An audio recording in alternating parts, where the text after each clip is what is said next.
भूगोल हम लोग पिछली क्लास में समझ चुके हैं, नहीं तो मैं बताता हूँ कि भूगोल हम धरती के बारे में और धरती के वातावरण और अंतरिक्ष, जिसे हम स्पेस बोल सकते हैं और कॉस्मॉस बोल सकते हैं, ब्रह्मांड बोल सकते हैं, उसके बारे में अध्ययन करना है। तो हम लोग ब्रह्मांड से स्टार्ट कर रहे हैं। पहले ब्रह्मांड के बारे में जान लेते हैं। हम ऐसा करेंगे, पहले पूरे ब्रह्मांड, फिर ब्रह्मांड से हमारी आकाशगंगा से धरती, और धरती से इंडिया में आपको लेकर आएंगे और फिर इंडिया के बारे में समझने की कोशिश करेंगे कि किस तरीके से है। तो पहली बात तो कि ब्रह्मांड, हमने जो चीज हमें लगी कि बहुत, जिसका आदि और अंत नहीं है, उस चीज को हमने सोचा और उसका नाम हमने ब्रह्मांड दे दिया। और ब्रह्मांड को इंग्लिश में, कभी कभी आपको थोड़ा इंग्लिश भी जाननी चाहिए, कॉस्मॉस बोलते हैं। यूनिवर्स भी बोल सकते हो आप, लेकिन जो प्रॉपर टर्म है इसके लिए वो है कॉस्मॉस। अब कॉस्मॉस का मतलब ब्रह्मांड से है। ब्रह्मांड में आपको मालूम है मिलियंस ऑफ मिलियंस, मिलियंस यानी खरबों खरब तारे हैं। बहुत सारी आकाश, मतलब वही खरब के आसपास आकाश गंगाएं हैं, और उन्हीं आकाश गंगाओं में से एक, जिसका नाम मिल्की वे के नाम से आप जानते हो, उस मिल्की वे में फिर सूर्य है हमारा, और उसके सोलर सिस्टम में, है ना, सूर्य का जो परिवार है उसके अंदर धरती एक ग्रह है, और उस धरती के ग्रह में एक देश भारत है, वहां पर हम लोग रहते हैं, है ना। तो ये थोड़ी सी मैं समझना, कुछ इस तरीके समझो आप कि मैं यूनिवर्स को ये सर्कल बना देता हूँ, है ना, ये बड़ा वाला सर्कल, मान लो ये यूनिवर्स है, यानी ये क्या है, ब्रह्मांड है। आप थोड़ा समझने की कोशिश करिएगा, है ना, इसको धरती मत मानना भी, ये ब्रह्मांड है। अब इस ब्रह्मांड के अंदर बहुत सारी आकाशगंगाएं होंगी। हमने मान लिया कि बहुत सारी, यूं अलग अलग बहुत सारी आकाशगंगाएं हो गई। उन आकाश गंगाओं में से किसी एक आकाश गंगा में हम लोग हैं, और उसमें अगेन बहुत सारे तारे हैं। तो हम मान लेते हैं कि उन तारों में से एक, ये वाला तारा, खैर मैं ज्यादा छोटा बना दिया, ये बड़ा मान थोड़ा, इतना बड़ा तारा है, और उस तारे के चारों तरफ घूमते हुए ग्रह हैं। तो जो ग्रीन डॉट बनाया है ना, ये ग्रीन के अंदर भी आप एक ब्लू बना लो, एक छोटा सा डॉट, ये अर्थ है, ये धरती है। और इस धरती के भी छोटे से, बिल्कुल बहुत छोटी सी चीज में हम लोग रहते हैं, इसे भारत बोलते हैं, भारत देश। तो आप समझ गए हो कि अगर हम ब्रह्मांड से तुलना करें, तो ब्रह्मांड के सामने हम लोग चींटी के बराबर भी नहीं है, मतलब पूरी धरती चींटी के बराबर नहीं है। और उस चींटी के बराबर नहीं होने के बाद भी हम उसके एक छोटे से भूभाग पर रह रहे हैं। तो आप ब्रह्मांड की विशालता के बारे में समझ गए होंगे कि कितना विशाल ये रहा होगा। अब ऐसे समझो कि जो मैंने रेड सर्कल बनाया है ना, इसे मैंने दिया था नाम आकाश गंगा। अभी तक हम अपनी आकाश गंगा से बाहर ही नहीं निकल पाए हैं। आज जब हम बात करते हैं अपने आप को आधुनिक बोलने का, तो इतना आधुनिक होने के बाद भी हम लोग किसको कवर नहीं कर पाए हैं, अपनी आकाश गंगा से बाहर नहीं निकल पाए हैं। तो इसका मतलब ये कि ब्रह्मांड का बहुत सारा भाग है जिसके बारे में हम लोग कुछ नहीं जानते हैं।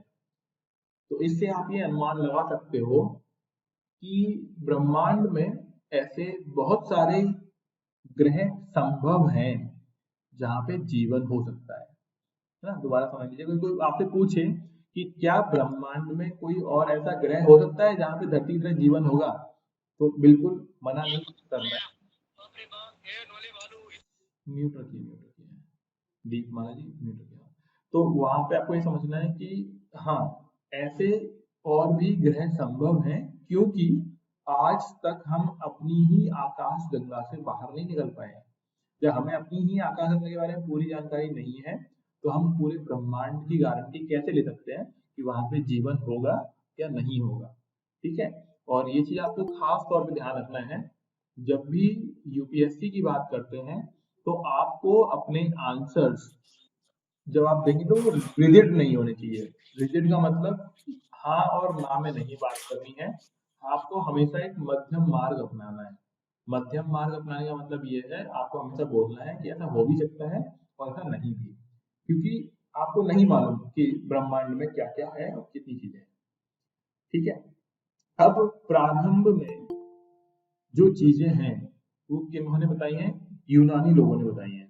तो आपको इसलिए हाँ थोड़ा डिफरेंट तरीका से पढ़ा रहे हैं यहाँ पे, तो हिंदी मीडियम वाला थोड़ा डिफरेंट रहेगा, तो आपको बिल्कुल भी बोरियत महसूस नहीं होगी कि यही इंग्लिश में सेम टू सेम हिंदी में करा दिया। तो यहाँ पे थोड़ा अलग तरीके से कराएंगे जिससे हिंदी मीडियम वालों को थोड़ा इंटरेस्ट आएगा। ठीक है, मेरी वॉइस आ पा रही है इसमें? हाँ, ओके गुड।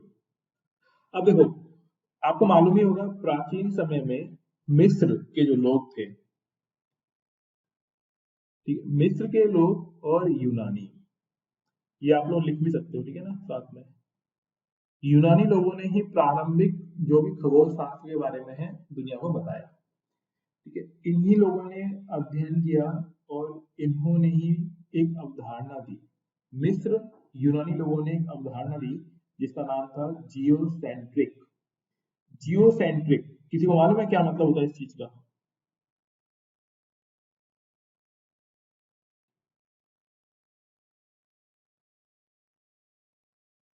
Yes anyone? ठीक है, देखो जियो सेंट्रिक, देखो दुनिया में क्या है ना, लोगों को मालूम नहीं था। जैसे जब छोटा बच्चा होता है ना, उसको लगता है कि मेरे पापा ही सबसे पावरफुल है, तो हमें इतना अनुभव था नहीं उस टाइम, तो हमने ये मान लिया कि ये ब्रह्मांड क्या है, जियो सेंट्रिक है। जियो सेंट्रिक का मतलब होता है कि ब्रह्मांड के केंद्र में पृथ्वी है। इसको लिख लेना, जियो सेंट्रिक का मतलब होता है पृथ्वी ब्रह्मांड के केंद्र में है। क्या ये सत्य बात है? क्या ऐसा है कि नहीं है?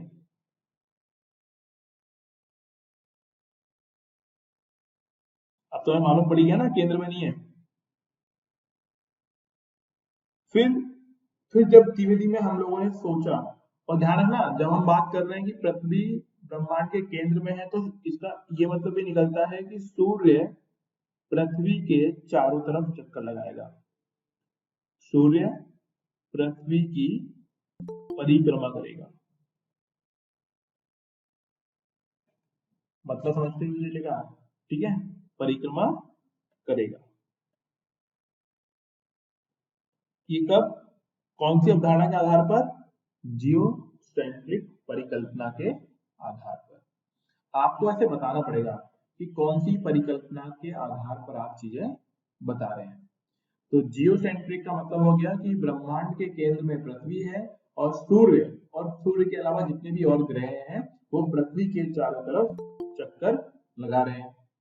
अब क्योंकि ये बात सही नहीं थी, तो धीमे धीमे ये मालूम पड़ गया कि नहीं, ये वाली बात तो गलत है। किसने बताई ये वाली बात, किसी को मालूम है? साइंटिस्ट थे। अरे साइंटिस्ट तो नहीं होते, पहली बात है ना, इनको ज्योग्राफर मतलब भूगोल वेत्ता बोल सकते हो आप, ब्रह्मांड वेत्ता बोल सकते हो, है ना, ये हाँ सब जी, हाँ कुछ जी। बोल सकते हो इनको। तो एक पर्सन था कॉपरनिकस, कॉपरनिकस बोल सकते हो आप लोग जब हिंदी में बोलते हो तब। तो ये लिखते हुए चलना है ना, नहीं तो फिर आप भटक जाओगे, और लिखते हुए चलोगे इंटरेस्ट भी आएगा आपको। एक पर्सन था कॉपरनिकस, उसने क्या बताया, ऊपर जो अवधारणा थी वो थी जियोसेंट्रिक, इसने दी हेलियोसेंट्रिक अवधारणा, और ये हिंदी में ऐसे ही लिखी हुई होती है, ठीक है ना। तो इसलिए ऐसे मैं सोचना कि ये क्या है, ये हेलियोसेंट्रिक ही बोलेंगे इसको। कौन सी अवधारणा है? हेलियोसेंट्रिक अवधारणा। इसमें क्या होगा, अब हेलियोसेंट्रिक अवधारणा में ये मालूम पड़ गया कि पृथ्वी तो केंद्र पर नहीं है, तो इन्होंने क्या मान लिया, पृथ्वी अगर केंद्र में नहीं है तो कौन केंद्र में होगा? सूर्य। इनको लग गया कि यार सूर्य केंद्र में है। अब ये कैसे मालूम पड़ा कि एक इंसान बैठे बैठे सुबह से लेकर शाम तक ये दिख रहा है कि सूर्य आ रहा है जा रहा है, पृथ्वी बीच में है। तो प्रारंभ में लोगों को क्या लगा कि सूर्य की जगह पृथ्वी केंद्र में है, लेकिन कुछ समय के बाद हमें मालूम पड़ गया कि कौन केंद्र में है, सूर्य जो है वो केंद्र में होगा। तो क्या ये बात सही है? इसे हम अपनी आकाश गंगा के आधार पर, क्या बोल रहे हैं, समझ नहीं आ रहा है?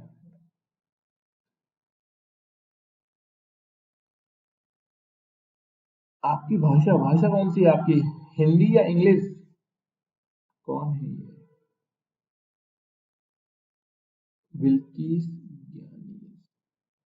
आज हिंदी मीडियम की क्लासेस हैं, जो इंग्लिश मीडियम वाले हैं वो कल करें, है ना, एक दिन छोड़कर एक दिन होगा। मैं लिख भी देता हूँ।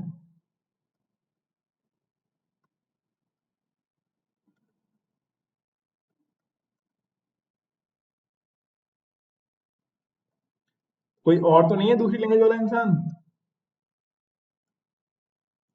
बाकी लोगों को समझ में आ रहा है सब कुछ?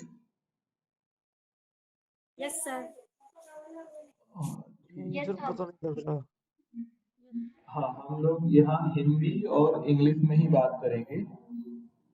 Okay okay, Urdu and English ही उनको समझ में आएगी। ओके ठीक है। तो सर हम हिंदी मीडियम से हैं तो इंग्लिश का भी अटेंड कर सकते हैं ना? हाँ हाँ बिल्कुल बिल्कुल, आप अटेंड करिए, दोनों अटेंड करिए। देखिए हम लोग दो ही लैंग्वेज में बात कर सकते हैं, हिंदी और इंग्लिश, इतनी ही आती है मेरे को। बाकी थोड़ी हल्की फुल्की आप बात कर सकते हैं, लेकिन पढ़ाना पॉसिबल नहीं होगा। तो ठीक है, कोई दिक्कत नहीं है। जो इंग्लिश वाले हैं वो इंग्लिश वाली क्लास में ज्वाइन कर लें, उनको तब थोड़ा समझ में आ जाएगा। बाकी एक्सप्लेन तो मेरे को लगता है कि अपन अपनी भाषा में ही करें, ज़्यादा बेटर है, क्योंकि ज़्यादातर लोग नॉर्दर्न इंडिया से ही हैं अपने पास जो है। कोई इशू नहीं है, ध्यान दें। बाकी हाँ, अपना अपना इशू बता देना, अगर कोई किसी को दिक्कत आती है तो बता दीजिएगा।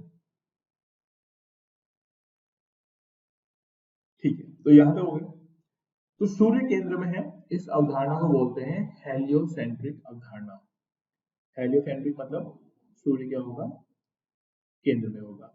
लेकिन अब मैं इसमें ईयर नहीं लिख रहा हूँ, क्योंकि बहुत पुरानी बातें हैं। अगर आपको ईयर जाननी ही है तो मैं बताता हूँ कि जो मिस्र और यूनान के लोग थे वो बात कर रहे हैं 140 ईस्वी के आसपास। आप देखो इतने पुराने टाइम में ये बात कर रहे हैं, तब इनको लगा था कि अर्थ क्या है, धरती क्या है, केंद्र में है। उसके बाद अगर हम बात करते हैं हेलियोसेंट्रिक अवधारणा की, जो कॉपर्निकस ने दी थी, तो वो लगभग, अब देखो अगर एक आध दो साल ऊपर नीचे किसी बुक में लिखी हुई हो ना तो उस पर उलझना नहीं है, मान लेना कि ठीक है वही ठीक है ना। मैं वो ईयर लिख रहा हूँ जो मोस्टली बोली जाती है। बट अगर किसी बुक में आपको कहीं एक आध दो साल ऊपर नीचे मिल जाए ना तो ऐसे में ना गलत है, सही है। क्योंकि यूपीएससी में कॉन्सेप्ट की वैल्यू है, फैक्ट की वैल्यू नहीं है। और फैक्ट में जैसे ऊंचाई, लंबाई, चौड़ाई, ईयर, उसमें एक आध दो साल का अंतर, 2-4 फुट का अंतर, 10-20 किलोमीटर का अंतर, ऐसे वैल्यू नहीं रखती है वो चीज, है ना। तो मैं आपको स्टार्टिंग में ही बता देता हूँ कि ऐसे परेशान मत होइएगा उस चीज को लेकर, उसकी इंपॉर्टेंस है ही नहीं यूपीएससी के अंदर। आपको बेसिकली वो कॉन्सेप्ट मालूम होना चाहिए कि कैसे, क्यों, है ना, वो चीज। कब में थोड़ा बहुत वेरिएशन चलेगा आपका।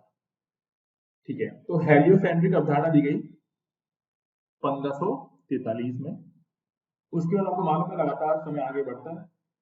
फिर 1805 में जाके 1805 ब्रिटेन के खगोलशास्त्रियों ने बताया, मतलब दूरबीन की सहायता से, ब्रिटेन के जो लोग थे उन्होंने दूरबीन वगैरह डेवलप करी दी थी। तो उन्होंने, मैं लिख रहा हूँ, ब्रिटेन के लोगों ने दूरबीन की द्वारा, दूरबीन से उन्होंने पता लगाया की सहायता से अंतरिक्ष के बारे में जाना है, सहायता से अंतरिक्ष के बारे में जाना। अब जब अंतरिक्ष के बारे में जान गए तो क्या मालूम पड़ा कि भैया ये तो छोटी सी आकाश गंगा है। क्या मालूम पड़ा उनको, ये तो छोटी सी आकाश गंगा है। अभी तो ब्रह्मांड और भी बड़ा है, और उस ब्रह्मांड में ना तो पृथ्वी केंद्र में है और ना ही सूर्य केंद्र में है, और हम लोग क्या हैं, एक अंश मात्र हैं। हम लोग क्या होंगे, कुल मिला के एक अंश मात्र है। तब हमें अपनी वैल्यू इस ब्रह्मांड में मालूम होगी। ठीक है, फिर अब इसके बारे में अब और रिसर्च हुई और लोगों ने पता जानना प्रारंभ किया। देखो मैं शॉर्ट में लिख रहा हूँ। अब मैं आपको चीज बताता हूँ, जो मेरे से कई लोग बोलते हैं सर हमें पूरे नोट्स दे दो। तो जब भी कोई टीचर लिखवाता है तो वो नोट्स इस तरीके से बनाता है, और ये नोट्स तभी काम के हैं जब आपने वो चीज सुनी है। अदरवाइज ये नोट्स उनके लिए बिल्कुल भी हेल्पफुल नहीं होंगे जो सिर्फ नोट्स चाहते हैं। और मार्केट में जो नोट्स के नाम पर आपको मिल रहा है ना, वो नोट्स नहीं होते हैं। मैं आपको बता दूं, आज जो टाइप फॉर्म में आपको मिल रहा है ना, वो नोट्स नहीं है, वो बुकलेट्स होती हैं। वो बुक से कॉपी मारते हैं और हर एक अपनी अपनी कोचिंग के अंदर वो बुकलेट बना लेते हैं। नोट्स ये होता है, इसे नोट्स बोलते हैं, जहाँ पे टीचर पढ़ाता है, एक्सप्लेन करता है और शॉर्ट में चीजें लिखता है, ये नोट्स है ना। तो मैं आपको डिफरेंस समझा दूं। और एग्जाम में भी आपको बड़ी बातों को कंसाइज मतलब संक्षिप्त में लिखना होगा, क्योंकि क्वेश्चन पूछेगा बहुत बड़ा और आंसर देना होगा लिमिटेड वर्ड्स में। तो ये चीज आपको थोड़ी ध्यान रखनी है। आज ही कोई मेरे को मैसेज कर रहा था कि सर सारे नोट्स दे दो मेरे को, है ना, मतलब मत करो ऐसे मैसेज, है ना, नोट्स सारे हैं ही नहीं अपने पास, पहली बात तो। हाँ, अगर आपको किसी दूसरे कोचिंग के चाहिए तो मैं दे दूंगा, बट वो आपके लिए वेस्ट है टोटल। ऐसा रद्दी इकट्ठी करो ही मत। अब दोबारा हम यहाँ पे आते हैं। तो अब वो हुआ क्या, फिर 1805 के बाद और खगोल शास्त्रियों ने पता लगाया, और मैं लगभग इसलिए लगा रहा हूँ कि अनुमान से कि 1925 के आसपास आते आते कुछ अमेरिका के खगोल शास्त्रियों ने, मैं लिख भी रहा हूँ साथ में, अमेरिका के खगोल शास्त्रियों ने पता लगाया, क्या पता लगाया कि भैया जो अब ब्रह्मांड को नापना था, तो ब्रह्मांड को नापने के लिए इन्होंने एक नई इकाई बना ली, उसे बोलते हैं प्रकाश वर्ष। क्या बोलेंगे, प्रकाश वर्ष। प्रकाश वर्ष का मतलब ये होता है कि प्रकाश एक साल में जितनी दूरी तय करता है उसे एक प्रकाश वर्ष बोलते हैं। और इन्होंने उस प्रकाश वर्ष के आधार पर ही पता लगा लिया कि ब्रह्मांड का व्यास, ये बड़ी चीज है, ठीक है, ब्रह्मांड का व्यास जो है वो है 250 करोड़ प्रकाश वर्ष। अब जरा मैं ये चीज आपको थोड़ी समझा देता हूँ, तब आपको मालूम पड़ेगा कि ये ब्रह्मांड कितना बड़ा है। इस चीज को आप लिखिएगा 250 करोड़ प्रकाश वर्ष। मतलब ये है, व्यास का मतलब समझा दूं मैं आपको कि मान लीजिए अगर ये गोला है, गोलाकार है, तो एक छोर से दूसरे छोर तक की दूरी, ये व्यास कहलाती है। इसे हम लोग क्या बोलेंगे, व्यास। और ये व्यास कितना है, ये बोला जा रहा है कि 250 करोड़ वर्ष। अब थोड़ा ऐसे सोचते हैं, करोड़ प्रकाश वर्ष, प्रकाश वर्ष का मतलब ये होता है कि प्रकाश की रेखा एक साल में जितनी दूरी तय करती है, एक साल में, यानी कहने वाली बात ये है कि एक कोने से दूसरे कोने में पहुंचने में अगर आप प्रकाश की गति से चलोगे, किसी को मालूम है प्रकाश की गति कितनी होती है? Yes, anyone? प्रकाश की गति है किसी को मालूम है कितनी है?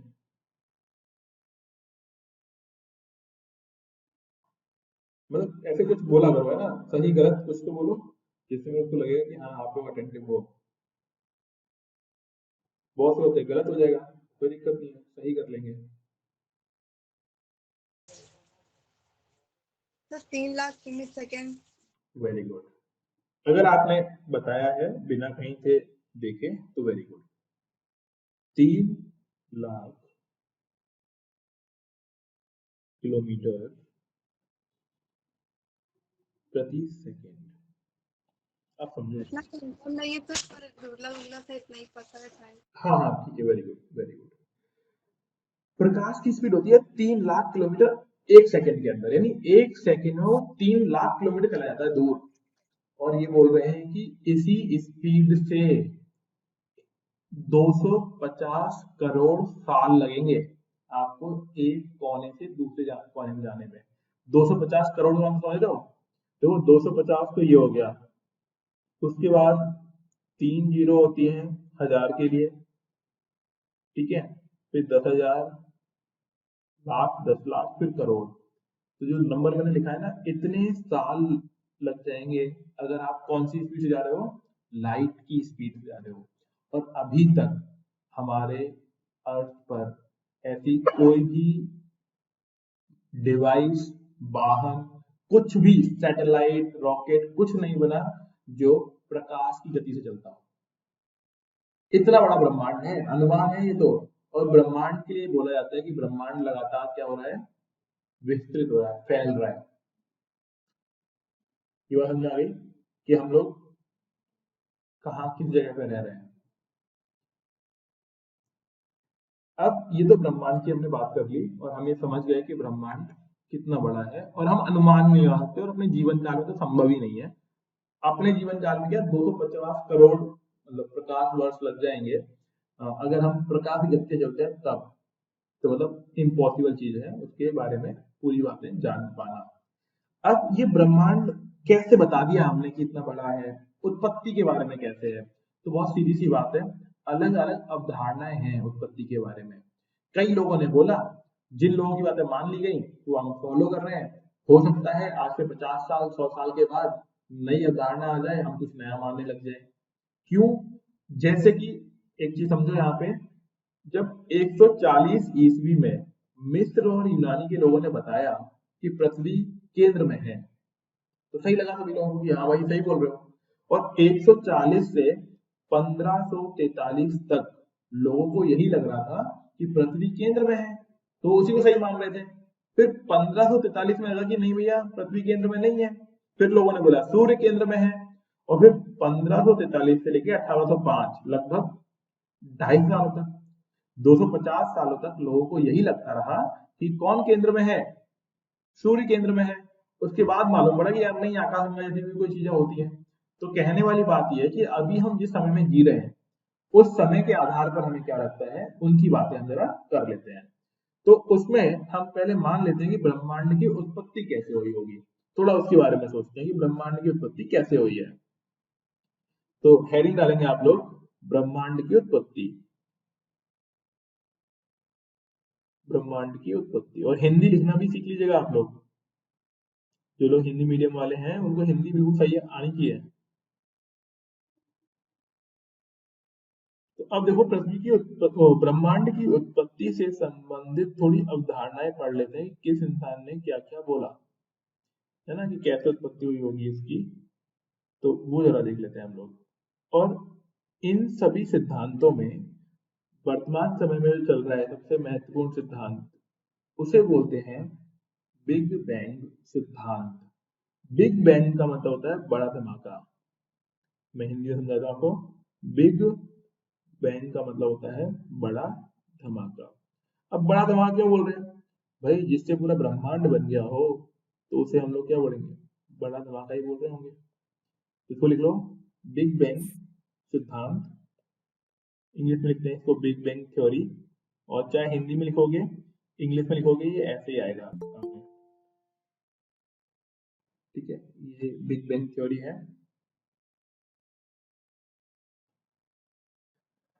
देने वाला इंसान कौन है ये आपको याद रखना है। कभी कभी क्या होता है, 2-3 सिद्धांत दे देते हैं यूपीएससी के अंदर और सामने देते होंगे प्रतिपादक जिन्होंने वो सिद्धांत दिया, और मैच करवा लेता है कि बताइए कौन किसका है। तो ये सिद्धांत देने वाले इंसान है जॉर्ज लेमेंटर। यही चीज हम इंग्लिश में पढ़ेंगे तो इनके नेम बड़े डिफरेंट डिफरेंट तरीके से दिए गए होंगे, है ना। तो उस चीज से आपको परेशान नहीं होना है। हिंदी वालों को ना प्रॉपर हिंदी वाला फॉर्मेट फॉलो करना है, इंग्लिश वालों के लिए हम इंग्लिश वाला फॉर्मेट देंगे, वो आप फॉलो करिएगा। एक तो ये हो गया, ये करंट टाइम में सबसे एक्सेप्टेबल है, सबसे ज्यादा एक्सेप्टेबल कि हम ये मान के चलते हैं। लेकिन ऐसा नहीं है कि सिर्फ यही सिद्धांत है, इसके अलावा 2 सिद्धांतों की बात हम और कर लेते हैं। एक है साम्य अवस्था सिद्धांत। जिन लोगों ने एनसीईआरटी नहीं पढ़ी होगी ना, तारे दिखने लग जाएंगे उन लोगों को, इसीलिए मैं पहले बोला था कि एनसीईआरटी पढ़ लो।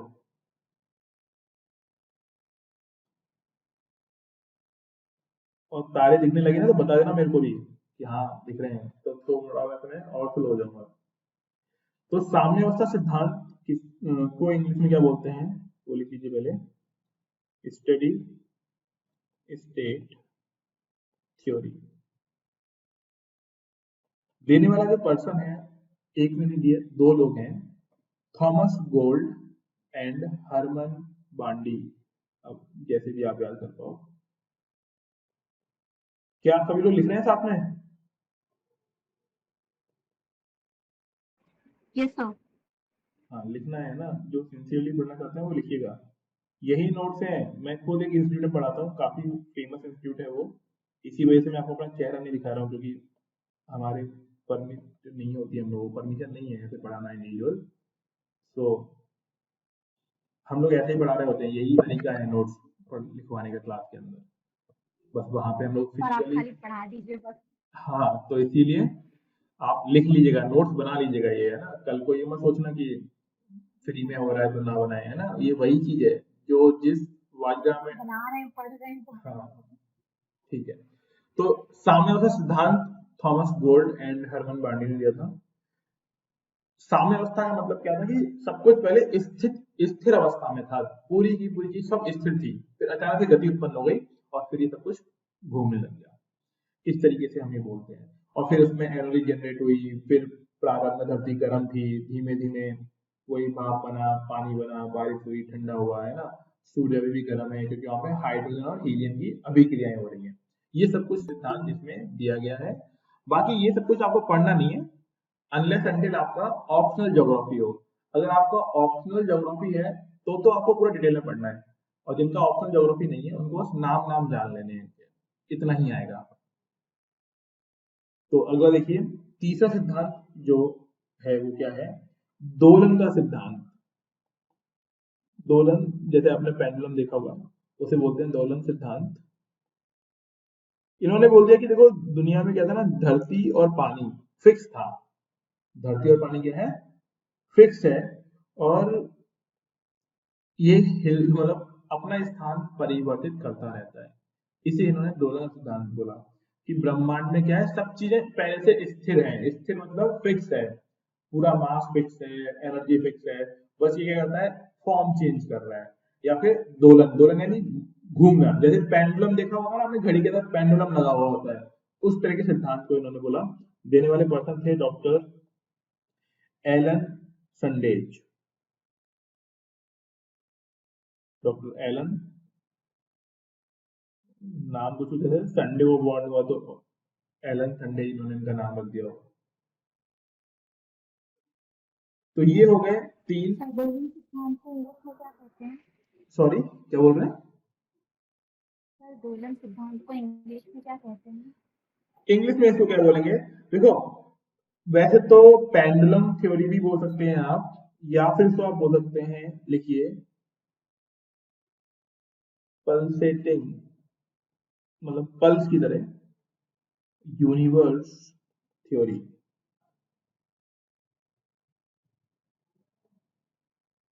ठीक है, ये हो गया। जैसे पल्स, पल्स में क्या होता है, पीक फिर बॉटम फिर पीक फिर बॉटम, मतलब ऊपर नीचे होता है ना, तो उसे हम दोलन भी बोल सकते हैं, और ये भी।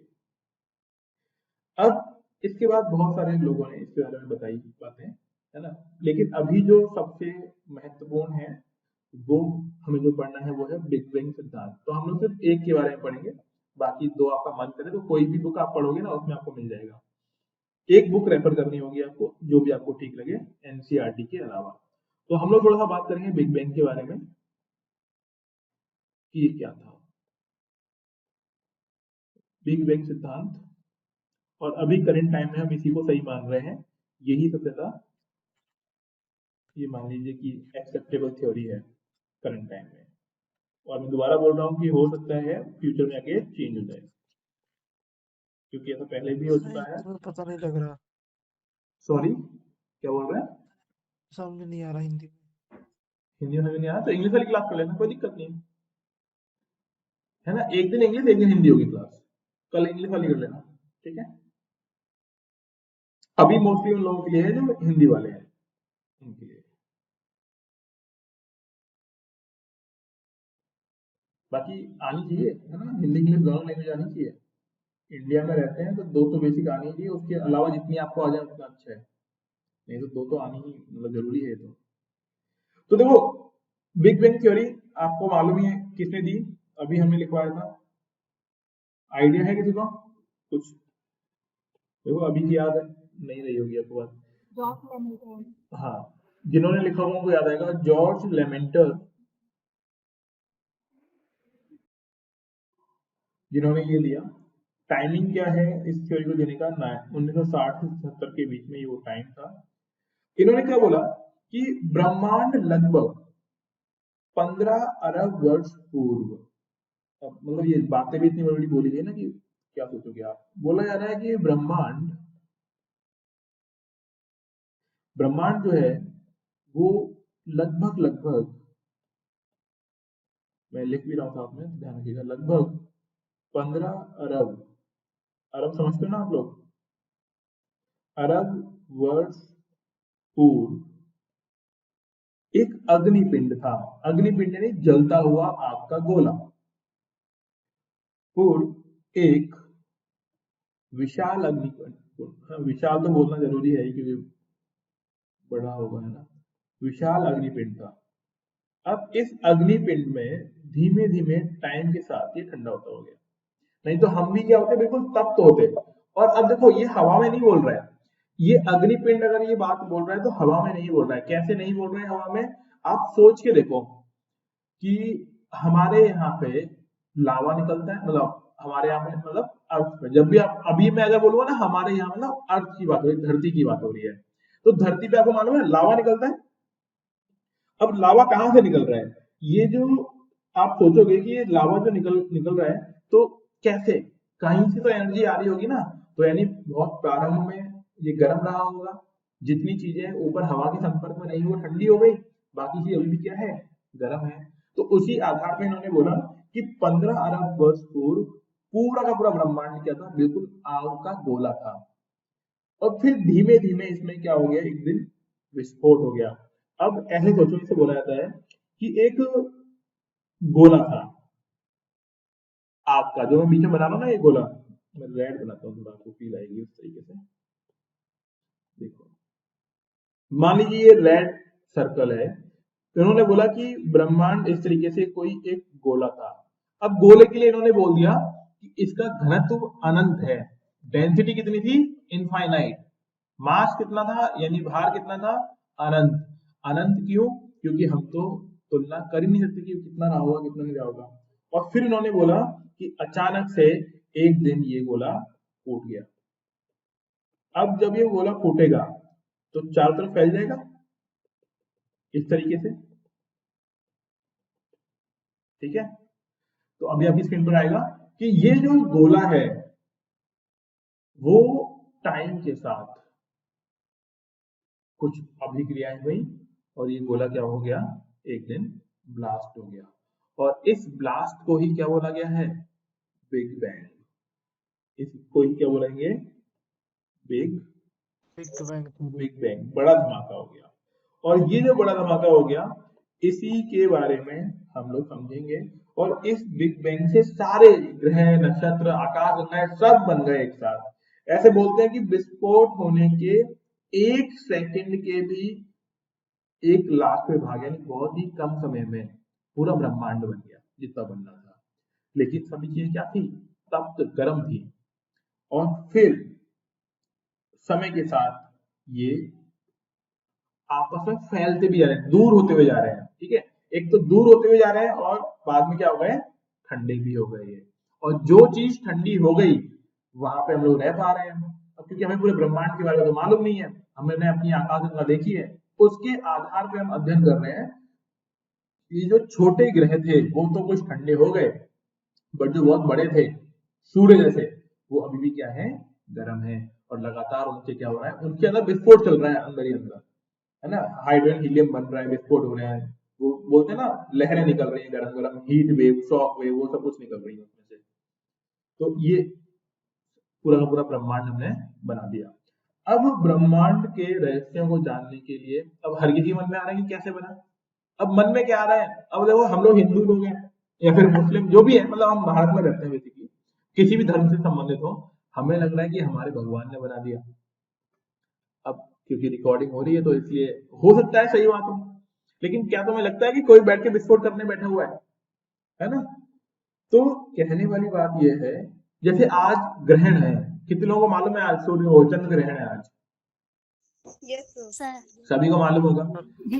अब हम लोग पढ़े लिखे लोग हैं, हम लोग क्या जानते हैं कि ग्रहण क्यों पड़ता है। ग्रहण पड़ता है कि जब भी सूर्य, पृथ्वी और चांद के बीच में, क्योंकि सूर्य से क्या आ रही है, रोशनी आ रही है, जब बीच में अगर चांद आ गया तो क्या हो जाएगा अपने लिए, सूर्य ग्रहण। और जब बीच में, हाँ मतलब एक बार चांद कटेगा और एक बार सूर्य कटेगा। जब सूर्य को कवर कोई करेगा तो सूर्य ग्रहण, और जब कोई चांद को कवर कर रहा है, ढक रहा है, तो चंद्र ग्रहण हो गया। तो चांद अब इसी चीज को भौगोलिक घटना, मतलब ये तो एक आकाशीय पिंडों की घटना है, लेकिन हमने उसको धार्मिक महत्व दे दिया। आपने देखा होगा लोग बोलते हैं खाना मत खाइए, है ना, नहाना पड़ेगा, सब कुछ अपवित्र हो गया होगा, है ना, विनाशकारी घटनाएं हो गई होंगी। ये धर्म बोलता है, हो भी सकता है सही हो, है ना, क्योंकि किसी भी चीज के बारे में अगर हम नहीं जानते तो हमें नहीं ऐसे क्रिटिसाइज करना चाहिए। हो सकता है कोई धार्मिक घटनाएं हो, लेकिन सामान्य तौर पर ऐसा नहीं है। और आपने देखा भी होगा कई में जो घर में बड़े बुजुर्ग जो लोग होंगे वो बोलते हैं कि ग्रहण पड़ रहा है, खाना मत खाना, तुलसी के पत्ते रख दो, है ना, नहाना ग्रहण के बाद, वो सब बातें हैं। अगर ऐसा नहीं भी करोगे तो क्या ही फर्क पड़ेगा। अब फर्क पड़े ना पड़े, लेकिन घर वाले बोल बोल के वो परेशान कर देंगे। ठीक है, तो ऐसे हर किसी के मन में थी ये जानने की भावना कि यार ऐसा क्यों हो रहा है। तो उसके लिए ब्रह्मांड के रहस्यों को जानने के लिए यूरोपियन कंट्री ने एक अपना सेंटर बनाया, जिसे हम एक नाम से जानते हैं, और इसके बारे में आपने सुना भी बहुत होगा, European centre for nuclear research. लिखिए एक बार आप, European centre for nuclear research, इसे शॉर्ट में बोलते हैं सर्न। इस पे क्वेश्चन आ चुका है यूपीएससी के अंदर। ठीक है, सर्न। और इंग्लिश में अगर आप बात, एक सेकेंड, और अगर आप इंग्लिश में इसकी बात करें तो इसे बोलते हैं CERN। क्या बोलेंगे इंग्लिश में? CERN, सर्न। ठीक है, ये जो सर्न है क्या करता है, ये न्यूक्लियर रिसर्च, जो ब्रह्मांड के रहस्यों को जानना चाहते हैं। और इन्होंने क्या किया, इस सर्न ने, हाँ म्यूट कर लीजिए आप लोग, सर्न ने 30 मार्च 2010 को, लिख लो कुछ फैक्ट लिख लीजिए, हाँ म्यूट कर लीजिए आप लोग। 30 मार्च 2010 को जेनेवा में एक मीटिंग रखी। जेनेवा में पृथ्वी की सतह से, मतलब मीटिंग में वहां पे कुछ काम किया इन्होंने, तो क्या करा इन्होंने, पृथ्वी की सतह से लगभग 100 फीट गहराई में, 100 फीट नीचे अपनी एक लैब बना ली। और उस लैब को बोला ये गया कि 100 फीट नीचे एवं लगभग 27 किलोमीटर लंबी एक सुरंग बनाई। आपको याद आ रहा है कुछ कि किस बारे में बोलने वाला हूं मैं? सुरंग बनाकर उस सुरंग में इन्होंने, ये माफ कर लीजिएगा, लार्ज हैड्रन कोलाइडर, कुछ याद आया? सुना था न्यूज में कभी? कोलाइडर जिसे बोलते हैं LHC, इसका महाप्रयोग किया। महाप्रयोग मतलब इन्होंने एक पार्टिकल खोज निकाला, उसे गॉड पार्टिकल नाम दिया। ठीक है, महाप्रयोग किया। बेसिकली इन्होंने बोला कि हमने पता लगा लिया है कि पूरा ब्रह्मांड कैसे बना।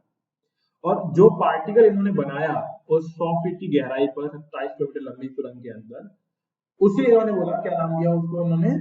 God particle. ठीक है, अब इसी गॉड पार्टिकल में आपने एक नाम सुना होगा, ब्लैक होल। नाम सुना है?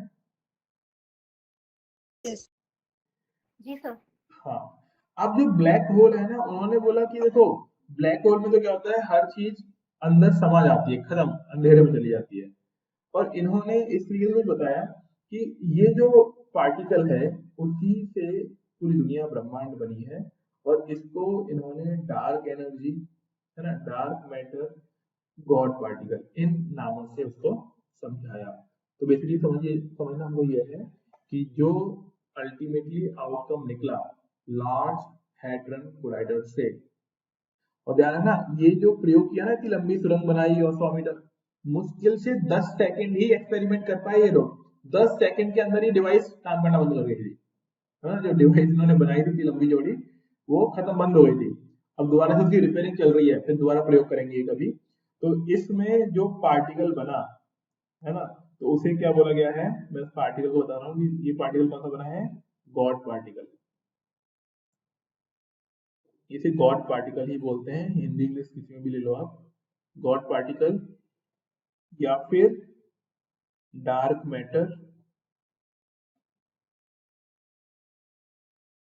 या फिर डार्क एनर्जी, इस में से आप जो कहना चाहें वो कह सकते हैं इसको। ये चीज डेवलप हुई, और क्योंकि डार्क एनर्जी बोला जा रहा है तो हम घबरा गए, हम लोगों को लगा कि दुनिया खत्म ही ना हो जाए। जो लोग एक्सपेरिमेंट कर रहे थे वो 10 सेकंड के अंदर ही घबरा गए, उनको लगा कि अरे यार पता नहीं क्या बन रहा है, कहीं दुनिया से नहीं होगी, समा जाए, खत्म हो जाए। इसीलिए इस प्रयोग को वहां पे ही रोका गया। और अब हाँ जी, ब्लैक होल में ही गॉड पार्टिकल मिला। आपने जो ये नहीं बताया नहीं एक बार नहीं फिर से नहीं बता नहीं, दीजिए। नहीं, ब्लैक होल में नहीं, मैंने ये बताया आपको कि जैसे ब्लैक होल होता है ना, ब्लैक होल क्या बताता है कि ब्लैक होल में लाइट भी वापस लौट कर नहीं आती है। ब्लैक होल वो चीज है कि अगर आपने उसमें टॉर्च, मान लो टॉर्च में एग्जांपल दे रहा हूँ, टॉर्च से कुछ नहीं होता है, लेकिन मतलब उसमें अगर आप कोई रोशनी भेजते हो ना, रोशनी भी लौट कर नहीं मतलब दिखेगा नहीं आपको अंदर, वो रोशनी को भी खा लेता है, खत्म कर देता है, उसे बोलते हैं ब्लैक होल। ठीक है, तो वो तो क्या चीज है जो खत्म कर रहा है दुनिया को। यहाँ पे जो गॉड पार्टिकल बोला गया वो उस पार्टिकल को बोला गया जिससे ब्रह्मांड बना है। ठीक है, पॉइंट ये था समझाने का कि ब्लैक होल तो वो चीज में हर चीज खत्म हो जाती है, समा जाती है, और इन्होंने जो गॉड पार्टिकल जिसका नाम दिया उसका मतलब ये था कि इससे ब्रह्मांड बना है। ठीक है, ये उसका उल्टा है, जस्ट उल्टा है। मैं समझाने के लिए बोल रहा था वो कि वो ब्लैक होल जिस तरीके से होता है उसमें हर चीज चली जाती है, और इसमें क्या है कि ये बना रहा है दुनिया को, ब्रह्मांड को बना रहा है। ठीक है, इसीलिए इसको क्या बोला गया है, गॉड पार्टिकल। फिर दोबारा से प्रयोग हुआ, दोबारा प्रयोग कब हुआ, एक बार तो हो गया 30 मार्च 2010 में, दूसरी बार प्रयोग हुआ 4 जुलाई। ये बस इंफॉर्मेशन के लिए बता रहा हूँ मैं आपको, ऐसे याद रखने की जरूरत नहीं है ना, याद हो जाए तो अच्छी बात है। 4 जुलाई 2012 को फिर से प्रयोग किया। ठीक है, और फिर इन्हें दोबारा, देखो भगवान तो सामने आएंगे नहीं, है ना, कुछ मटेरियल बनता है, कुछ पार्टिकल बनते हैं, फिर दोबारा कोई पार्टिकल बना, और इसी गॉड पार्टिकल को इन्होंने एक और नाम दिया था जिसका नाम था हिग्स बोसोन। ये गॉड पार्टिकल को एक और नाम दिया था जिसका नाम था हिग्स बोसोन। ठीक है, इस बार इन्हें इसी जैसा कुछ पार्टिकल मिला। ठीक है, अल्टीमेटली देखो हर चीज तो पब्लिक में बताई नहीं जाती है, बस आप ये समझ लो कि इन्हें इसी का एक सब एटॉमिक पार्टिकल मिला। इसमें सब एटॉमिक यानी इसी से मिलता जुलता पार्टिकल। पार्टिकल मतलब होता है कुछ तत्व, पदार्थ टाइप की चीजें बना ली इन्होंने। ठीक है, सब एटॉमिक पार्टिकल। थोड़ा सा ऊपर से जा रहेगा आप ये आपके, क्योंकि आपने ये सब चीजें पढ़ी नहीं है, पहली बार पढ़ रहे हो, बट एक बार आप सुन लीजिए, फिर आप इन चीजों के लिए कंफर्टेबल हो जाओगे। ठीक है, तो 4 जुलाई 2012 को किया एक्सपेरिमेंट, फिर दोबारा इसको रोक दिया गया, फिर अगली बार फिर 14 फरवरी 2013 में प्रयोग किया गया। ठीक है, लेकिन इस बार इन्होंने जैसे ही स्टार्ट किया, कुछ देखो पब्लिक को तो बताया नहीं गया क्या हुआ क्या नहीं, लेकिन इन्होंने दोबारा से उसको बंद कर दिया। मतलब एक्सपेरिमेंट में कुछ खास आउटकम निकला नहीं, और इसके बाद इसे फिर दोबारा से जून 2015 में स्टार्ट किया गया। क्या निकला क्या नहीं निकला, नहीं आइडिया, बट इन्होंने ये इतनी बार एक्सपेरिमेंट इसमें कर लिया है। ठीक है, क्या बात समझ में आई, यहाँ तक समझ में आ रहा है? किसी को समस्या हो तो बता सकते हैं। थोड़ा थोड़ा सा हाँ, मतलब थोड़ा थोड़ा तो इसलिए है क्योंकि मतलब वही है, आपको पहले एनसीईआरटी पढ़नी पड़ेगी, जब तक एनसीईआरटी नहीं पढ़ेंगे तब तक ऐसा ही लगेगा।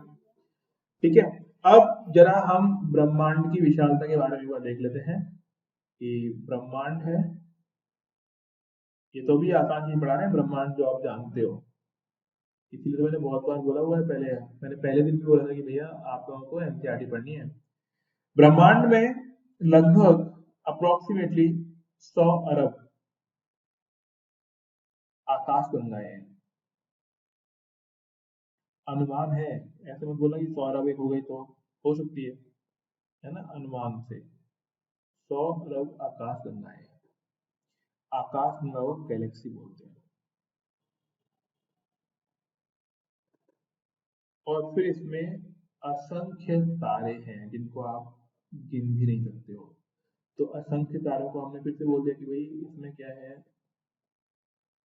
असंख्य आकाश गंगाओं में उसमें से एक आकाश गंगा के अंदर एक, ठीक है, एक आकाश गंगा के अंदर कितने तारे, 100 अरब तारे, 100 अरब तारे। और उन तारों में से एक तारे के चारों तरफ घूमते हुए पृथ्वी है। तो आप समझिए होगी बहुत ही विशाल है। और अब इसमें अगर हम बात करते हैं कि हमारी जो आकाश गंगा है उसका नाम तो आप जानते ही हो, है ना, हमारी आकाश गंगा कौन सी है, मिल्की वे।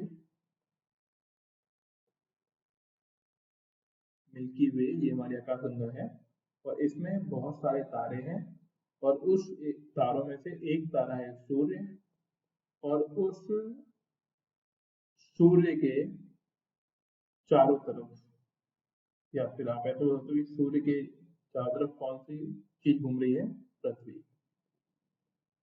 ऐसे हो रहा है। अब यहाँ पे कुछ दो तीन बातें कर लेते हैं कि हमारे सबसे पास में कौन सी गैलेक्सी है, कौन सा तारा है, सूर्य के अलावा और कौन सा तारा है। तो प्रॉक्सिमा सेंचुरी सूर्य का निकटतम तारा है ना। ये सब कुछ ये फैक्ट है जो आपको थोड़ी बुक से पढ़नी पड़ेगी। मैं एक आध चीज बता देता हूँ आपको कि प्रॉक्सिमा सेंचुरी, ये सब नाम आपको बड़े नए नए लगेंगे और यूपीएससी में पूछे नहीं जाते हैं ना, इसलिए मैं फोकस नहीं कर रहा। प्रॉक्सिमा सेंचुरी ये निकटतम तारा है। निकटतम का तारा का मतलब होता है कि अगर सूर्य नहीं होता तो हम इसके पास ही होते हैं, निकटतम तारा सूर्य के, है ना। और ये जो आप आसमान में तारे देख रहे हो ना, बहुत सारे बहुत दूर है, बहुत दूर है, सूर्य से भी बहुत दूर है तारे ये। और ये तारे मतलब समझ रहे हो आप, बहुत दूर हैं और इसीलिए इनकी जो लाइट है वो यहाँ तक नहीं पहुंच पाती है प्रॉपर तरीके से, और वो हमें सिर्फ रात में दिखाई पड़ते हैं जब सन नहीं होता है, सूर्य नहीं होता है। अब तारे का एक जीवन काल होता है, तो मैं ये चीज आपको लिखवा नहीं रहा, बस मैं आपको बताना चाह रहा हूँ कि एक कंडीशन होती है, तारे का जीवन काल होता है। तारे का जीवन काल मतलब तारा बनना और तारे का नष्ट हो जाना। तो जो आप आसमान में देखते हो तारा टूटता हुआ, वो तारा नहीं टूटता है, वो तो ऐसे ही छोटे मोटे मेट्रॉइड्स होते हैं, मतलब उल्का पिंड होते हैं जो हमें दिखाई पड़ते हैं। लेकिन हम थोड़ा सा समझ लेते हैं तारों के बारे में। एक चीज बताता हूं मैं आपको, किसी को मालूम है तारे की रोशनी धरती तक आने में कितना समय लगता है, किसी को आइडिया है?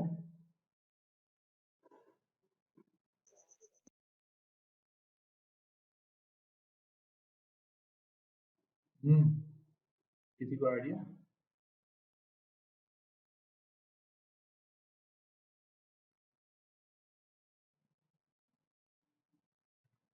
देखो ऐसे सोचो, ऐसा तो आपको मालूम है सूर्य से धरती तक प्रकाश आने में कितना समय लगता है? अरे ये तो जी हाँ, छोटी मोटी पुरानी की वाली किताबें पढ़ी होगी, ये तो सूर्य से पृथ्वी तक आने में सर 8 मिनट। 8 मिनट लगभग लगभग, है ना, लगभग। और चंद्रमा से धरती तक आने में चंद्रमा की रोशनी को सर उसका नहीं मालूम। 2 सेकंड, ठीक है। मतलब बस मतलब समझने के लिए समझ लो अभी। लेकिन तारों से लगभग धरती तक प्रकाश पहुंचने में एक तारे से 4 साल लगते हैं, 4 साल, क्योंकि बहुत दूर है तारे। अब सोचो, मैं एक चीज बस समझाना चाह रहा हूँ, हालांकि वो गलत है, मैं बस अभी आपको थोड़ा सा इंटरेस्ट डेवलप करने के लिए बताना चाह रहा हूँ कि मान लो एक तारा है, मैं तारा बनाता हूँ, ये वाला तारा तो बना भी नहीं पाऊंगा, मैं दूसरा वाला तारा बनाता हूँ आपके लिए। देखो, तारे समझते हो, दो तरीके से बनाते हैं, एक तो जो आर्टिस्ट टाइप के लोग होते हैं ना, वो तारा बहुत सही बना देते हैं, और जो हमारे जैसे लोग हैं वो तारे बनाते हैं इस तरीके से, ये बन गया तारा। ठीक है, ये मान लो ये है तारा, इसकी रोशनी इधर मान लो धरती है,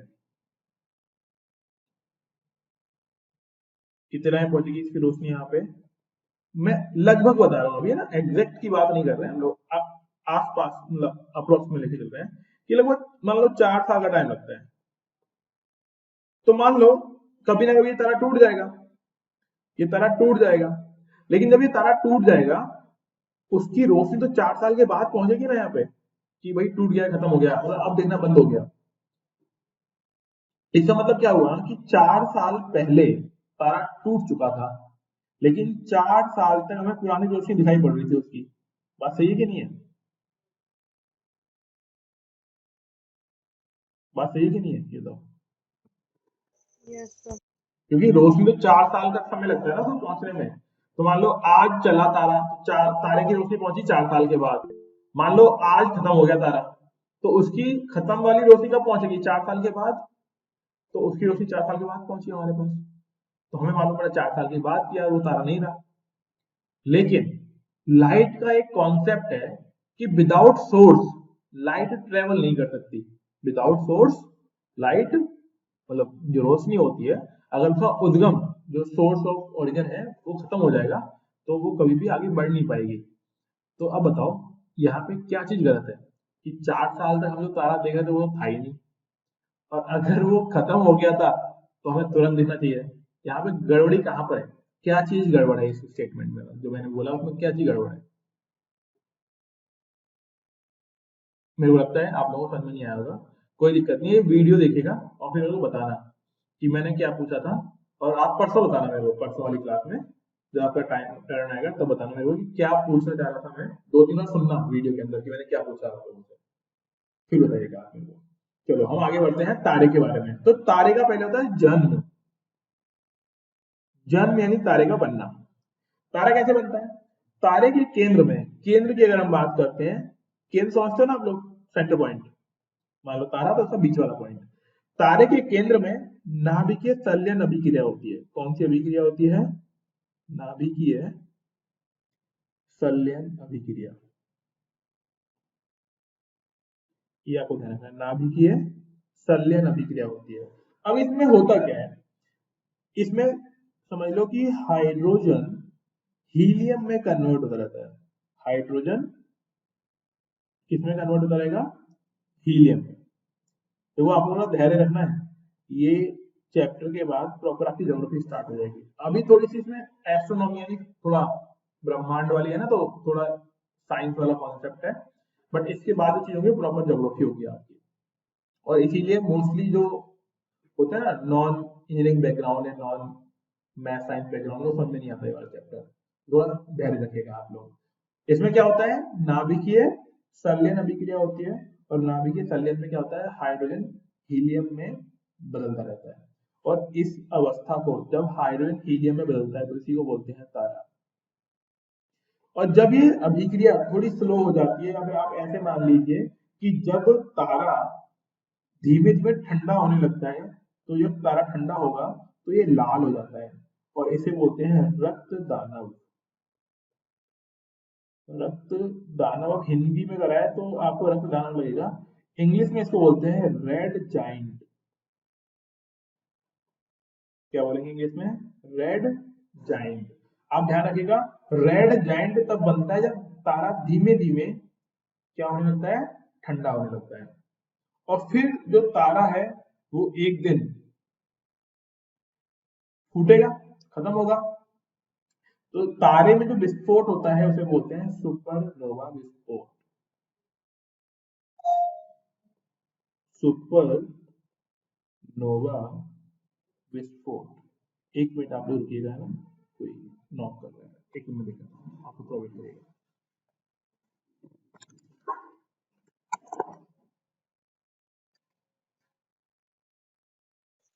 कौन कौन यहाँ पे न्यू है? मैं भी नहीं हूँ। सबको समझ में आ रहा है? जल्दी जल्दी बोलो सर आंसर। हाँ, आप लोग कहाँ से हो? बिहार नहीं, से। आपसी भाईचारा नहीं बढ़ाना है ना, जितना कम जानेंगे उतना अच्छा है। ठीक है, पढ़ने पे ध्यान दीजिए।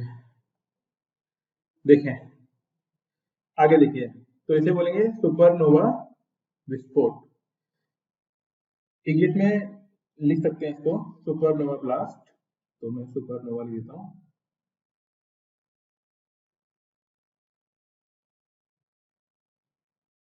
अब सुपरनोवा के बाद धीमे धीमे ये तारा बिल्कुल खत्म होगा ब्लास्ट के बाद। ठीक है, तो इसकी कुछ और स्टेट्स होती हैं, वो मतलब कुछ और अवस्थाएं होती हैं, उन अवस्थाओं को मैं लिख देता हूँ। पहले बनेगा सुपरनोवा, फिर बनेगा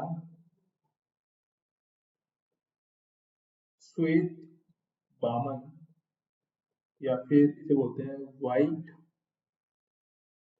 बामन नहीं बौना, ठीक है ना, व्हाइट ड्वार्फ। और इसके बाद अगली जो अवस्था होगी इसकी, वो होगी जीवाश्म तारा। जीवाश्म यानी खत्म हो गया, बस उसके अवशेष बचे हुए हैं। जीवाश्म तारा, इसे बोलेंगे फोसिल स्टार।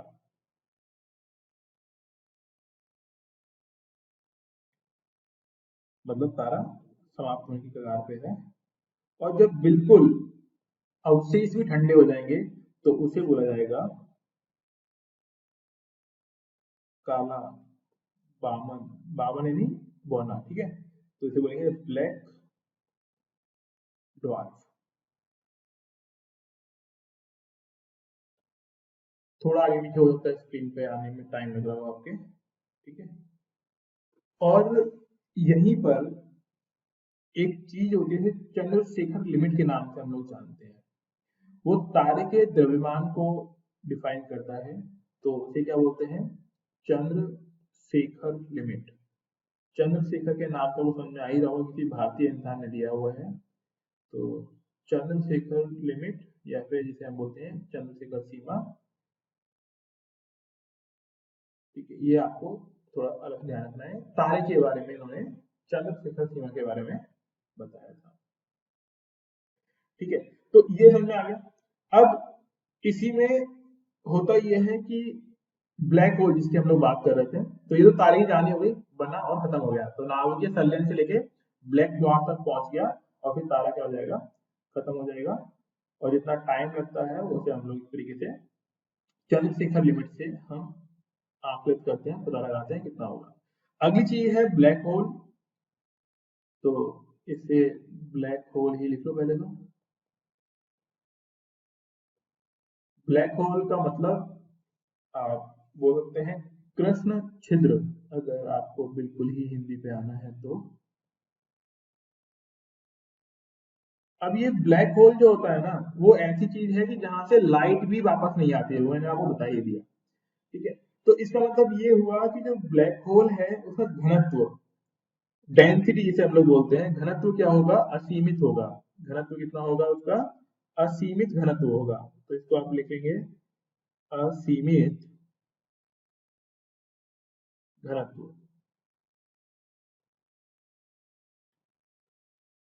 और असीमित घनत्व का मतलब ये भी है कि इसमें जो भी चीज जाएगी वो वापस लौटकर नहीं आ पाएगी।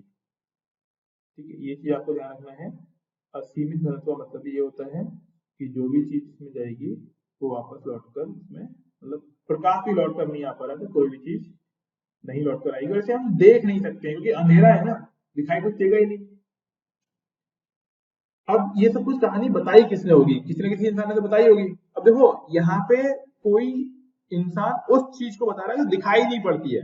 ध्यान रखना, जो चीज दिखाई नहीं पड़ रही है वो चीज ब्लैक होल है। तो पहली बात तो इसको समझने में बहुत लंबा टाइम लग गया होगा, क्योंकि वो दिखाई तो देता ही नहीं था। जो चीज दिखाई नहीं दे रही है उसको डिफाइन किया गया है। ठीक है, और इसको प्रतिपादित करने वाला जो इंसान है, जिसने इसको प्रतिपादित किया, प्रतिपादित नहीं बताया लोगों को, वो इंसान है जॉन व्हीलर। John wheeler. अब इसको बताने में बहुत लंबा टाइम क्यों लग गया, बहुत बाद में इसको हमने समझ पाए। क्यों समझ पाए? क्योंकि ये वो चीज थी वो दिखता ही नहीं था, और जो चीज दिखेगी नहीं उसे तो पता लगाने में बहुत लंबा समय लग ही जाएगा। तो आपको ध्यान रखना है कि ब्लैक होल असीमित घनत्व होता है, लाइट भी वापस लौट कर आती नहीं है, ठीक है। हर चीज में जो जाएगी वो लौट कर नहीं आएगी, खत्म हो जाती है। ये तारों को भी खा सकता है, और बहुत ही ज्यादा इसका गुरुत्वाकर्षण अनंत होता है, बहुत ज्यादा गुरुत्वाकर्षण होता है। जो भी चीज अंदर गई वो वापस लौट कर नहीं आ पाएगी। प्रतिपादित करने वाला इंसान जॉन व्हीलर। अब एक क्वेश्चन पूछ लेते हैं इसके अंदर कि भाई इसको पहचानने में लंबा टाइम क्यों लगा, तो समझ बता दें आप लोग, क्योंकि ये चीज दिखाई पड़ती ही नहीं थी, तो इसीलिए इसको समझने में बहुत लंबा समय लग गया था। और ऐसे ही बहुत सारे ब्लैक होल हो सकते हैं। दो कॉन्सेप्ट है, एक है ब्लैक होल और एक है वर्म होल। किसने नाम सुना है? वर्म होल के बारे में जानते हो कुछ? No sir. अच्छा, तो मैं थोड़ा इंटरेस्टिंग है ये चीज समझा देता हूँ आप लोगों को। आपने हॉलीवुड मूवीज देखते हो आप लोग, जैसे कि डॉक्टर स्ट्रेंज, मार्वल की एक मूवी है। जी सर देखिए। तो वो जो उसमें डॉक्टर स्ट्रेंज जो हाथ घुमाता है ना, वो गोला बनाता है और फिर एक जगह से दूसरी जगह चला जाता है। उसके पीछे कॉन्सेप्ट क्या है कि कैसे कोई एक पर्सन तुरंत एक कदम रखते ही एक जगह से दूसरी जगह पहुंच जाता है। नहीं, कोई हिमालय पहुंच गया, कोई कहीं पहुंच गया, एकदम बस एक कदम रखा दूसरी जगह पहुंच गए। वो कैसे हो रहा है? तो वो है कॉन्सेप्ट वर्म होल का। वर्म होल का मतलब होता है कि हमारे चारों तरफ, यानी हम जहां बैठे हुए हैं ना, वहां भी बहुत सारे वर्म होल हैं। हम वहां पर भी एक ऐसा कुछ कर सकते हैं कि बस एक जगह से दूसरी जगह पहुंच जाए तुरंत। लेकिन क्या है, अभी हमारे पास वो टेक्निक नहीं है कि हम उस छोटे से होल को बड़ा करके उसे ट्रेवल कर पाए, गुजर पाए उससे। अगर ऐसा कर दिया तो हम लोग बस पलक झपकते ही एक प्लेस से दूसरे प्लेस पहुंच सकते हैं। इस ये कॉन्सेप्ट है वर्म होल। और ब्लैक होल तो आप लोग जान ही रहे हो कि जिसके अंदर कोई चीज गई वापस लौट के नहीं आएगी। तो वर्म होल वो रास्ता है जिससे आप एक प्लेस से दूसरे प्लेस पहुंचते हो पलक झपकते ही, ठीक है। राजेश जी, टाइमिंग है ना 9:30 है, कोशिश आप करें कि 9:30 के आसपास ही पहुंच जाए ना। और एक दिन हिंदी मीडियम एक दिन इंग्लिश मीडियम है, हमने टेलीग्राम ग्रुप पे ऑलरेडी डाला हुआ है कि कौन से दिन हिंदी मीडियम की क्लास होगी और कौन से दिन इंग्लिश मीडियम की क्लास होगी। सब्जेक्ट ज्योग्राफी ही चलेगा दोनों जगह पर, जी सर। है ना। बस थोड़ा सा यहाँ पे अलग तरीके से पढ़ा रहे हैं, यहाँ पे कुछ अलग इन्फॉर्मेशन लेके चल रहे हैं, वहां पे थोड़ा अलग लेके चल रहे हैं। बट अगर आप दोनों को मर्ज कर लोगे या फिर अलग अलग भी कर लोगे तो सारी चीजें आपके पास टाइम के साथ पहुंच जाएंगी। सारी चीजें, ये चीजें वहां भी मिल जाएंगी इंग्लिश मीडियम में, और इंग्लिश वाली यहाँ पे मिल जाएंगी, ठीक जी है। सर। यूं का यूं इसलिए नहीं पढ़ा रहे हैं, फिर आप लोग ही बोर हो जाओगे। जो लोग दोनों क्लास कर रहे होंगे उनको लगेगा मजा नहीं आ रहा, इसीलिए थोड़ा वो, जब तक आप हैबिचुअल नहीं होते हैं तब तक ये कर रहे हैं, जी सर। ठीक है। तो वार्म होल समझ गए आप लोग, ब्लैक होल समझ गए, है ना। अब इसके बाद जो अगला हमारा टॉपिक है वो है सौर मंडल। तो अब आप, ये बड़ा टॉपिक है, आप लोग इसकी हेडिंग डाल सकते हैं सौर मंडल। इसके बारे में थोड़ा समझेंगे हम लोग कि सौर मंडल क्या होता है। हमने इसे सौर मंडल इसीलिए बोला क्योंकि हमारी जो पूरी की पूरी क्रियाविधि है वो सूर्य के चारों तरफ है, यानी सूर्य के परिवार के बारे में समझना ही क्या है, सौर मंडल है। तो यहाँ पे हमें ध्यान रखना है कि हमें सौर मंडल में एक तो सूर्य के बारे में जानना है, और सूर्य के अलावा और कौन कौन से ग्रह हैं उनके बारे में समझना है। जितने भी ग्रह हैं उसके चारों तरफ परिभ्रमण कर रहे हैं। तो कितने ग्रह हैं सूर्य के चारों तरफ चक्कर लगाने वाले?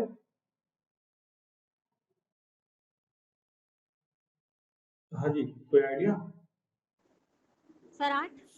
वेरी गुड, 8 ग्रह हैं, ठीक है। और उपग्रह बहुत सारे हैं, लेकिन अगर तब भी अगर आपको नंबर जानना है तो 172 उपग्रह हैं, ठीक है। तो ग्रह और उपग्रह, इसके अलावा और क्या क्या मिलेगा आपको? धूमकेतु, धुएं वाले, कुछ उल्काएं, उल्काएं मतलब बड़ी बड़ी शिलाएं, पहाड़ टाइप की चीजें, एवं कुछ क्षुद्र ग्रह मिलेंगे, छोटे मोटे शिलाखंड। लेकिन जब हम बात कर रहे हैं यहाँ पे छोटे मोटे, मतलब ये ऐसे छोटा मोटा है धरती सूर्य, चंद्रमा उस हिसाब से छोटा मोटा है ना। ऐसे मतलब है ना कि 2 किलो का है, ऐसा नहीं है, बड़ा बहुत होगा, बट हम जब ग्रहों की बात कर रहे हैं तो उनमें छोटे। ये सब कुछ सूर्य के चारों तरफ चक्कर लगाते हैं। और ध्यान ही रखना कि जब हम सौर मंडल की बात कर रहे हैं तो सौर मंडल में ऊर्जा ऊर्जा जो प्रदान करने वाला ग्रह है वो एक मतलब जो चीज जो ऊर्जा प्रदान कर रही है वो एकमात्र चीज है, वो है सूर्य। ऊर्जा सिर्फ यहाँ से आ रही है। चंद्रमा के पास खुद की रोशनी नहीं है, चंद्रमा के पास खुद की ऊर्जा नहीं है। ऊर्जा अगर किसी के पास है तो वो है सूर्य के पास। बाकी जो भी चीज चमकती हुई दिख रही है वो सूर्य की रोशनी को ही क्या कर रही है, या तो परावर्तित कर रही है या फिर उसकी रोशनी से गर्म होकर वो चमकते हैं, और जब वो रोशनी खत्म हो जाएगी तब वो दिखना बंद हो जाएंगे।